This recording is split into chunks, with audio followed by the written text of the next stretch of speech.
Okay, so is it A, B, or C? This is C. That's C, and this is B. And this is A.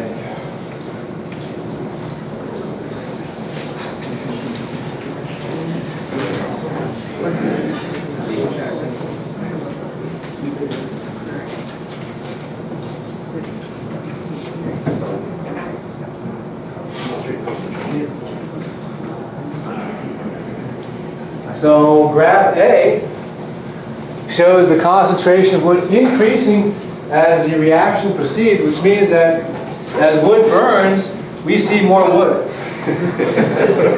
No. Is that what happens? For graph B, note that as wood burns, the concentration remains the same, which means that as wood burns, I guess it's not really burning. For graph C, as the reaction proceeds, the wood burns and we're seeing less and less wood.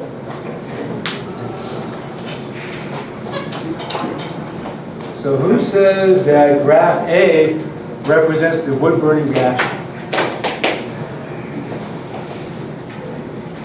Who says graph B represents the wood burning reaction?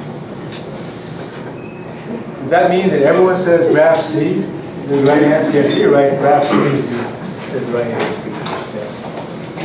Yeah. Okay, now in this graph here, is it actually a linear drop of concentration over time, or is it non-linear? Linear. Okay, so it should be like this, or is it going to be? Okay, let me show two more. It's linear.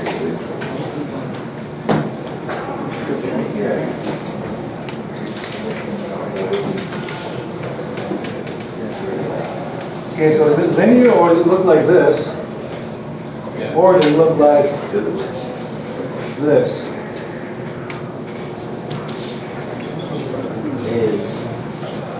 Or something else?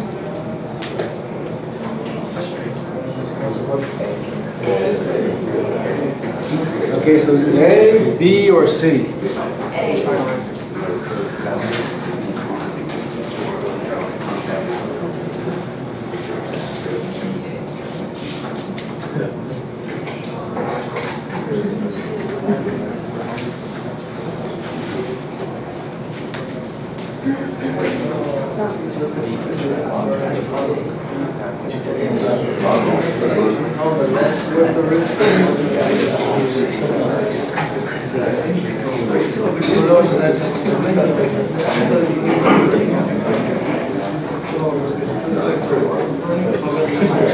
Yeah, so note that if you look at this one, as wood burns at the same rate.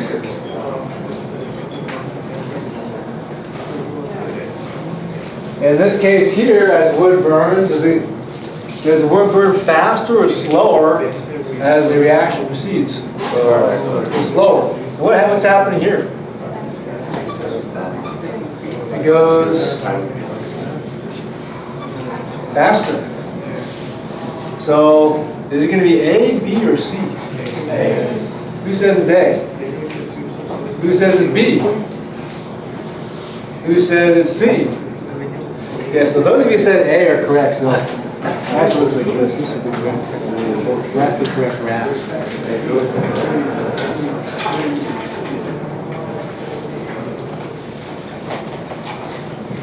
Okay, let's go to the next slide. Okay, so again, we can quantify this wood burning reaction by looking at a rate law. So this is the equation that the rate is equal to minus the change in concentration of wood with respect to time. And that's equal to this rate constant K times the concentration of wood to the X power times the concentration of O2 to the Y power. Okay, now note in this equation is that here we're showing the rate of disappearance of wood. Okay, because wood is our reactant. That's why we put a minus sign here. So again, the minus sign refers to the rate of disappearance of wood. We could also write this rate law is the rate of appearance of one of the products. Okay, so that'd be, we can say delta change in delta concentration of CO2 with time. In that case, it would be a plus sign because the amount of CO2 is going to be increasing or appearing. Okay, so for a reactant, we put a minus sign. If you want to put a product, we put a plus sign there. Okay. This arrow isn't quite pointing at the K. This arrow should be pointing at the K there. Because the rate constant is K. The concentrations here refers to the concentration of reactants only. So on the right side of the equation, for these concentrations, this should represent the concentration of each reactant. Okay, so in this case here, we have two reactants, wood and O2. Those are the two terms we're going to put in our rate law. X and Y, these are called the reaction order. That's determined by an experiment. So X and Y usually does not equal the coefficients in the balanced chemical equation. We have to determine X and Y by doing an experiment. Okay, so again, this is the rate law. Rate is equal to the minus the change in concentration of wood with respect to time. That's equal to the rate constant K times the concentration of wood to the X power times the concentration of oxygen to the Y power. Now, based on this rate law, we can figure out, well, if we change the concentration of wood, how is that going to make the rate change? Or if we change the temperature, which affects the rate constant K, how is that going to affect the reaction rate? The other thing the rate law tells us about the reaction mechanism. That is the sequence by which bonds break and form going from the reactants to products.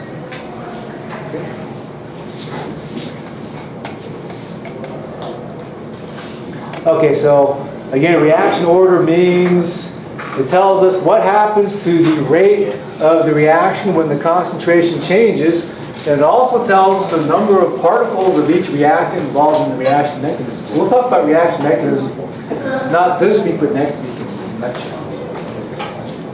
Then does the rate constant stay constant as the reaction temperature changes?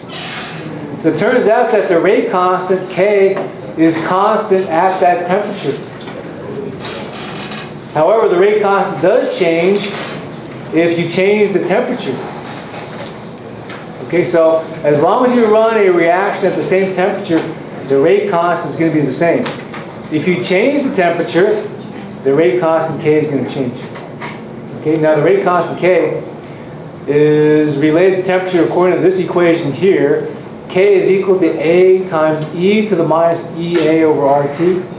So K is the rate constant, A is called this collision factor, EA is the activation energy, R is the gas constant, in this case it's 8.31 joules per mole per degree, and then T is the temperature in degrees Kelvin. Okay, so we'll talk more about this equation, this arranged equation next week in class. Okay, now the general rule is that the reaction rate doubles with every 10-degree increase in temperature. So if you raise the temperature 10 degrees, that's going to double the rate in general.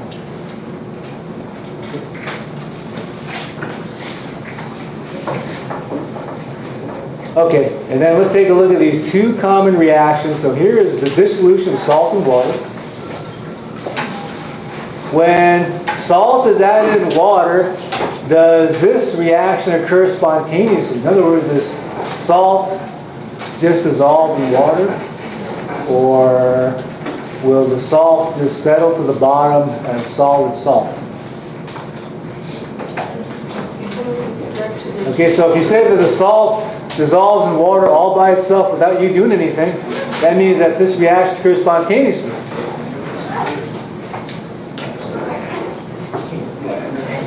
So will the salt dissolve in the water all by itself? No.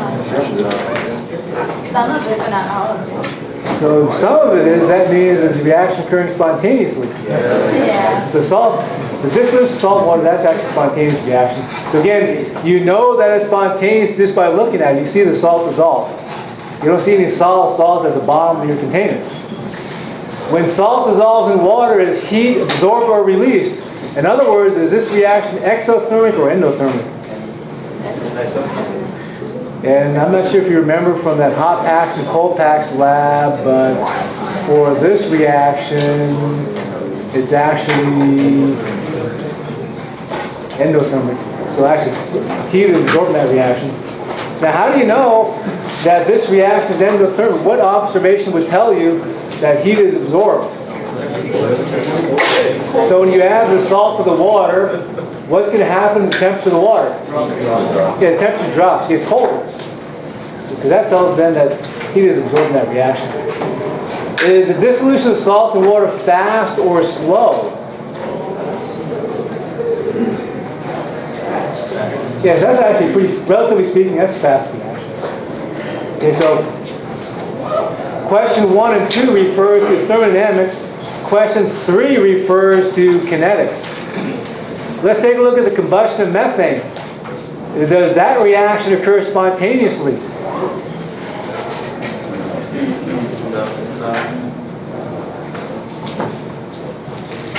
Okay, so we have to initiate this reaction by using like a sparker or a match. But once the reaction starts, do we need to continue to use that match or sparker to make this reaction occur? So is this reaction spontaneous? Yeah, so this reaction actually is spontaneous. When this reaction occurs, is heat absorbed or released? Yes, and how do we know that heat's released? Yeah, we see this flame from our Bunsen burner, so that's telling us heat is released. Is this reaction fast or slow? Yes, this reaction is fast, and we'll figure out how to adjust or control the reaction rate. If you're interested, there's a few animations I put on this slide. The effective temperature, concentration rate, and then what happens to rate as the reaction proceeds. Now on Thursday in lab, we're going to look at this iodine clock reaction. We'll talk about this iodine clock reaction in lecture on Thursday to help us prepare for that lab. Okay, so I'll see you guys in lab in about 15 minutes.